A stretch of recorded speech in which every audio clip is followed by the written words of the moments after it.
la llei d'Israel, la llei jueva, obligava a presentar el nen al temple. Totes les famílies, quan els naixia un nen, doncs estaven obligats per llei a presentar-lo al temple. I això és el que fa Maria i Josep. Agafen el nen i el presenten al temple. En el temple hi havia un sacerdot, un sacerdot que es deia Simeó.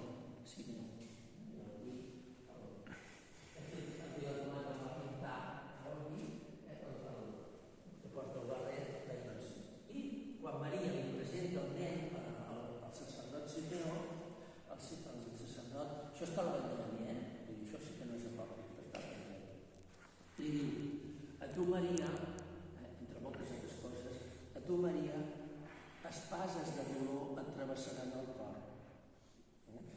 Clar, Maria, m'imagino jo, devia quedar una mica al·lucinada, no? Perquè clar, vas a presentar el nen i que el capellà, el sacerdot et digui a tu Maria, unes espases de dolor et travessaran el cor, doncs clar, devia quedar, en fi, no sé, I d'aquí ve,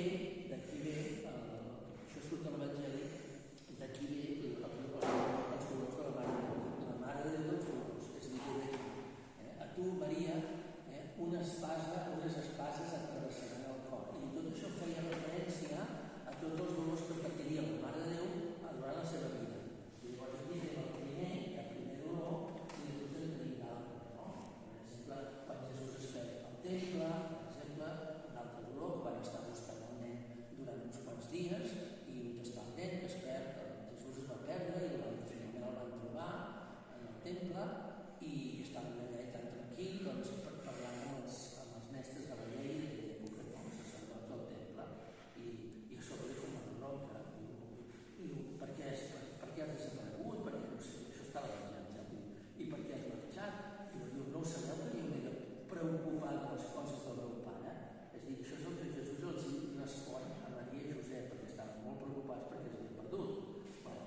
Doncs aquí tenim tota una sèrie dels dolors de la Mare de Déu. Per exemple, tenim aquí, doncs, Maria al peu de la creu, també aquí tenim quan Maria és dipositat al sepulcre, Jesús, és a dir, allà quan Maria troba el seu fill, també, és a dir, tota una sèrie de que els semites van pensar que tot això eren dolors de la Mare de Déu. Llavors, què és el que van fer els semites? Ho van simbolitzar d'aquesta manera.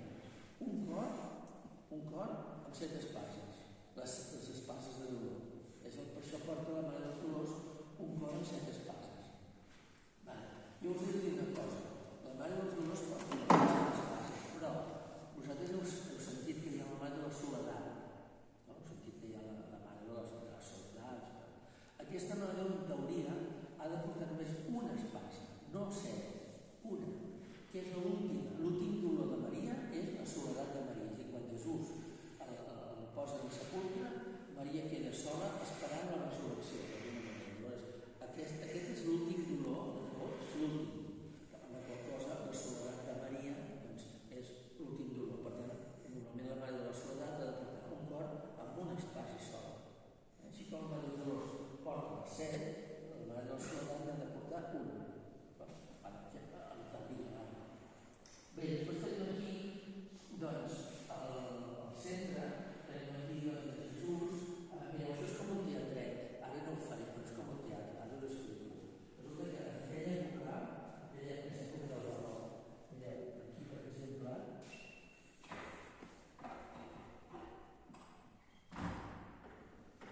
això d'aquí són com talons que es canvien segons l'època de l'any.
dits de